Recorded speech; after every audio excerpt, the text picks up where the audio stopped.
नमस्कार, आपण पाहत आहात पुणे लाईव्ह न्यूज। पाहुयात आज दिवसभरातील ठळक घडामोडी। शनिवारी दिनांक 14 डिसेंबर 2024 रोजी सकाळी 11:30 वाजण्याच्या सुमारास कुरुळी या ठिकाणी मुर्हे वस्तीत नवरा बायकोत किरकोळ वाद झाला। या वादातून पतीने कपडे धुण्यासाठी ठेवलेला मोठा दगड पत्नीच्या डोक्यात घातला। पत्नी गंभीर जखमी झाली आहे। सुलोचना संतोष कदम वय वर्ष 37, सध्या राहणार कुरुळी असे जखमी झालेल्या पत्नीचे नाव आहे। या प्रकरणी पोलिसांनी पती संतोष गंगाराम कदम वय वर्ष 42 याच्यावर गुन्हा दाखल केला आहे। प्राप्त माहितीनुसार पती पत्नीकडे दारू पिण्यासाठी पैसे मागत होता। पतीला राग आल्याने त्याने हे कृत्य केले।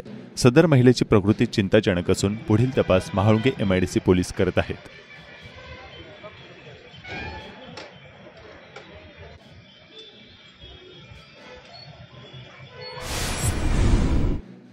शुक्रवारी दिनांक 13 डिसेंबर 2024 रोजी मध्यरात्री 1:15च्या सुमारास चाकण शिक्रापूर रोडवर वेदांत संकुलच्या समोर कामावरून घरी परत येत असताना भरधाव वाहनाच्या धडकेत दुचाकीस्वार ठार झाला। गोविंद पांडुरंग कदम वय वर्ष 42, राहणार बालाजीनगर मेदनकरवाडी असे या अपघातात ठार झालेल्या इसमाचे नाव आहे। तर चाकण पोलीस याबाबतचा अधिक तपास करत आहेत। मला खेड तालुक्याच्या विकासाला चालना द्यायची आहे, मात्र उगीचच कोणी कार्यकर्त्यांना दमबाजी करणार असेल तर खुलेआम दमबाजी करणाऱ्या संबंधित नेत्यांचे व्यक्तिगत कारनामे बाहेर काढावे लागतील, असा स्पष्ट इशारा खेडचे आमदार बाबाजी काळे यांनी खेडचे माजी आमदार दिलीप मोहिते यांना दिला आहे। राजगुरुनगरमध्ये शनिवारी 14 डिसेंबर रोजी आयोजित पत्रकार परिषदेत आमदार बाबाजी काळे यांनी मोहितेंच्या दमबाजीवर सडकून टीका केली। माझा इतिहास त्यांना माहिती नाही, मी सगळं करून इथपर्यंत आलो आहे। आता मी आमदार नाही, त्यामुळे मला कसलंही बंधन नाही, त्यामुळे विरोधकांचा हिशोब चुकता केल्याशिवाय राहणार नाही। साम दाम दंडभेद अशा सर्व बाबींचा वापर केला जाईल, अशा शब्दात माजी आमदार दिलीप मोहिते यांनी पराभवानंतर आयोजित मेळाव्यात भाषणातून खुले आव्हान देत आपल्या आगामी राजकीय भूमिकेची दिशा दाखवून दिली होती। मोहिते यांच्या या दमबाजीचा खेड तालुक्याचे आमदार बाबाजी काळे यांनी खरपूस समाचार घेतला। आमदार काळे यावेळी म्हणाले की तालुक्यातील जनतेने दिलीप मोहिते यांना 52,000च्या विक्रमी मतांनी पराभव केला आहे, तरीही त्यांची अरेरावी कमी झालेली नाही। मी कर्जबाजारी असल्याचे ते अजूनही सांगत सुटले आहे। दमबाजीची भाषा करून त्यांना आपले कार्यकर्ते टिकवून ठेवायचे आहेत, त्यासाठी त्यांचा आटापिटा सुरू आहे। सध्या मला PAची गरज आहे, मोहिते यांना वेळ आहे तेव्हा त्यांनी माझा PA व्हावे, मी त्यांना सर्व खाती दाखवतो, त्यांनी फावल्या वेळात त्या खात्यांची तपासणी करावे, असा सणसणीत टोलाही लगावला।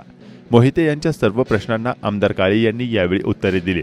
पुढील काळात मी तालुक्याच्या सर्वांगीण विकासासाठी काम करणार असल्याचा विश्वास देखील काळे यांनी यावेळी व्यक्त केला।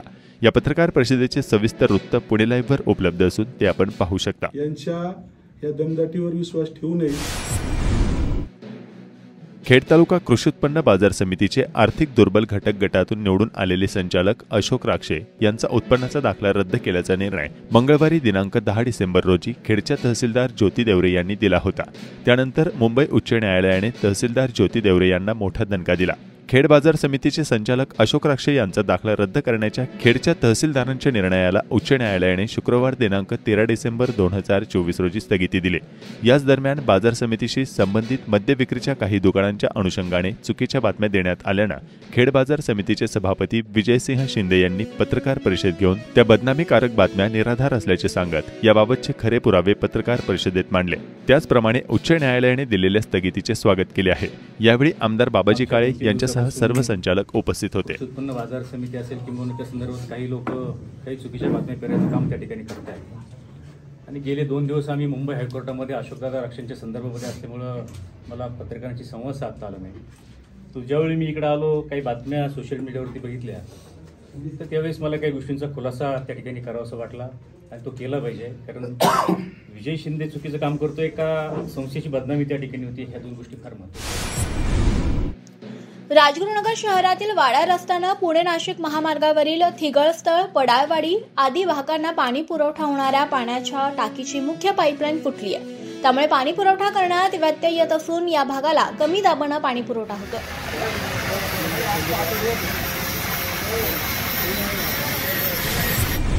राज्य शासनाच्या विविध भागातील कर्मचाऱ्यांसाठी वेट लिफ्टिंग असोसिएशनच्या वतीनं आयोजित वेट लिफ्टिंग क्रीडा स्पर्धेत खेड तालुका कृषी विभागातील महिला कर्मचारी ज्योती राक्षे यांनी मास्टर गेम पॉवर लिफ्टिंग मध्ये डेडलिफ्ट स्पर्धेत 63 किलो वजनी गटात 75 किलो वजन उचलून गोल्ड मेडल मिळवलाय।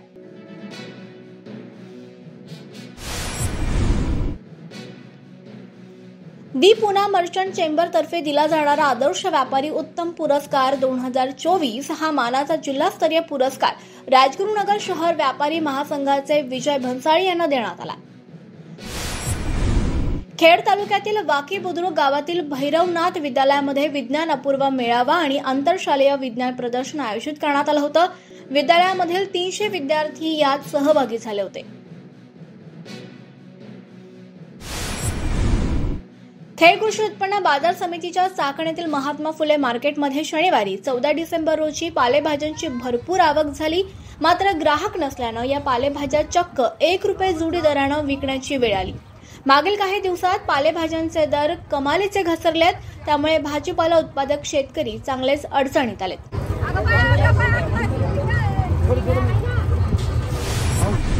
खेड कृषी उत्पन्न बाजार समितीच्या चाकण येथील महात्मा फुले मार्केटमधील शनिवारी 14 डिसेंबर 2024 रोजी कांद्यांची भरपूर आवक झाली। कांद्यांची आवक वाढल्यानं दरात घसरण झाल्याचं शेतकऱ्यांनी सांगितलं। मागील आठवड्यात कांद्याला 45 ते 50 रुपये एवढा प्रति किलो पर्यंत भाव मिळत होता। मात्र शनिवारी कांद्याच्या दरात प्रति किलो तब्बल 10 रुपयांची घसरण झाली। कांद्यांची आवक वाढू लागल्यानं दरात घसरण होत असल्याचं चित्र पाहायला मिळत आहे। 2700 रुपये, 2700 रुपये। दादाभाऊ शंकर बोसुरे, गाव कोणतं? केंदूर। काय आणलं होतं? कांदे किती आणले होते? 50 पिशवी। 50 पिशवी आणली होती। हो। कसा होता कांदा? कांदा चांगला होता, मध्यम आकार, 1 नंबर क्वालिटी। कोणता होता? पंचगंगा, खंडाळा पावडा? पंचगंगा। बरं, काय भाव मिळाला? 30 रुपये। काय अपेक्षा होती तुम्हाला? 40च्या पुढं नाही भेटला, चांगला भाव नाही भेटला आम्हाला। 3 दिवसामध्ये 10 रुपयांनी बाजार घटवले, 11-12 रुपयांनी 3 दिवसामध्ये बाजार घटले। मग आम्ही हे जाग्यावर खरेदी 42 रुपये कांदे दिले होते, त्यातलेच कांदे आज मार्केटला आणले, तर हे कांदे आमचे आज 30 रुपये इथं खपले। म्हणजे पिशी पाठीमाग 700-800 रुपयाचा फरक झालेला आहे। मग एवढा सरकारने म्हणजे या 3 दिवसामध्ये लगेच फरक केला। यांचं मंत्रिमंडळ स्थापन नाही झाले तरी लगेच एवढा फरक करून टाकला। म्हणजे भाजप सरकारवर पूर्णतः पहिले शेतकरी तर नाराजच होते आणि आता सुद्धा अजून म्हणजे यांनी बाजारात भाव हे खाली आणतील, शेतकऱ्याला याच्यामध्ये काही परवडत नाही। आणि प्रत्यक्षात यांनी पावा खाणारे म्हणतात की बाजार वाढले, बाजार इतर वस्तूंचे किती बाजार वाढलेले आहेत तुम्ही पहा ना। खाद्यतेल शेतकऱ्याला कोणतं स्वस्त आहे? रासायनिक खतं बघा तुम्ही, 2000च्या पुढं गुन्हे आहेत खताची, आणि आज शेतकऱ्याचं थोडं कुठं तरी, आणि शेतकऱ्याला हा जास्त दिवस बाजार नाही, हे लय झालं एवढं आहे की 1-1.5 महिना शेतकऱ्याला थोडं मिळलं असतं तरी शेतकरी जरा थोडं हे राहिला असता, आनंदी राहिला असता। पण यांनी तोंडात घास आलेला यांनी काढल्यागत झालं ना आता हा। म्हणजे मग याच्यामुळं शेतकऱ्याला ह्या गोष्टी परवडत नाही आहेत कांद्याचं। आता हे एकरामध्ये 30 आणि 40 आणि 50 पिशवी काढायची आणि एकरला खर्च किती आहे? खाणारं म्हणतात की खाणाऱ्यांनी येऊन बघावं शेती करून, त्यांनी पाहावं ना। 30 आणि 40 रुपये बाजार गेले ईशान्य लई आडायचं बाजार वाढले, बाजार इतर वस्तूंचे किती बाजार वाढले का म्हणत नाही कुणी। तुमचं नाव काय? शांतीलाल बबन भोसुरे, केंदूर। खेड तालुक्यात सर्वत्र दत्त जयंती उत्सव कार्यक्रम साजरा करण्यात आला। राजगुरुनगर व चाकण शहर आणि लगतची गावे व संपूर्ण खेड तालुक्यातील दत्त मंदिरांमध्ये विविध धार्मिक कार्यक्रम आयोजित करण्यात आले होते। तालुकाभरातील दत्त जयंती सोहळ्यावर एक नजर टाकूयात। मरकळ पंचलिंग माळावर दत्त जन्मोत्सव हरिनाम गजरा साजरा करण्यात आला।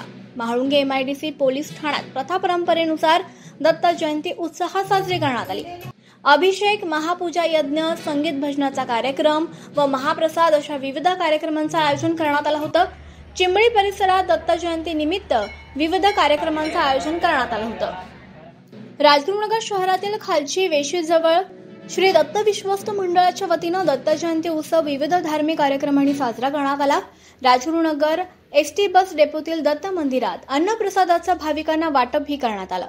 राजगुरुनगर भीमा नदी तीरावरील चांडोली येथे दिंडोरी प्रणीत श्री स्वामी समर्थ आध्यात्मिक सेवा आणि बालसेवा केंद्रात दत्त जयंती सोहळ्यानिमित्त विविध धार्मिक कार्यक्रम संपन्न झाले।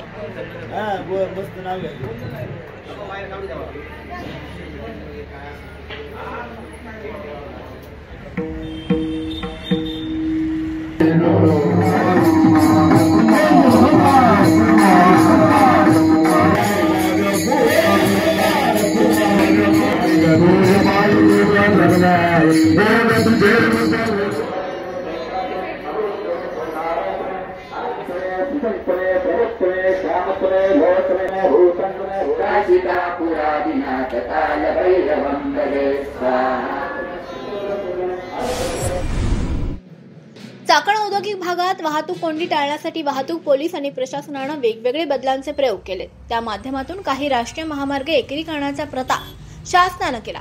मात्र एकूणच या सर्वांचा प्रत्यक्ष भार चाकण आंबेठाण रस्त्यावर पडत असून या रस्त्यावर खूप मोठ्या प्रमाणावर अवजड वाहतूक होऊ लागली. त्यामुळे प्राणघातक अपघात आणि लांबपर्यंत वाहनांच्या रांगा लागत असल्यानं चाकण आंबेठाण रोडनं प्रवास करणं अक्षरशः जिकिरीचं झालंय. शनिवारी 14 डिसेंबर रोजी या रस्त्यावर दुपारपासूनच अशा वाहनांच्या लांबलचक रांगा लागल्या होत्या.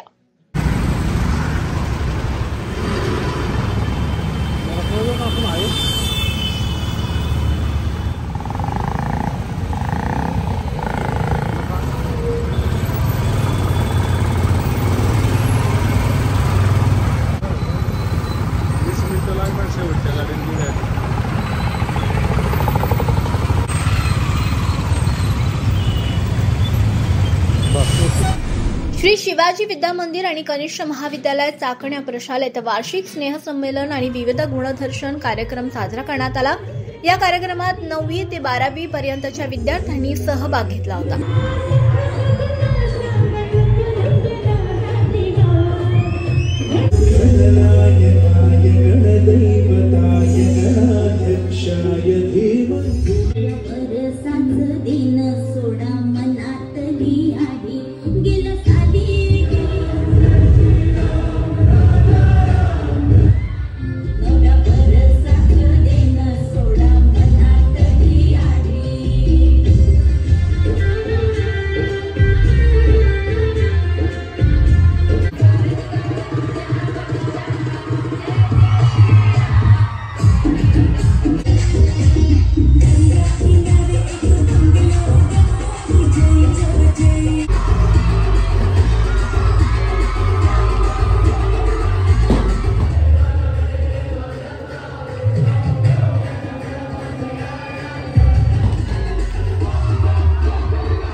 नमस्कार, आपण पाहत आहात पुणे लाईव्ह न्यूज.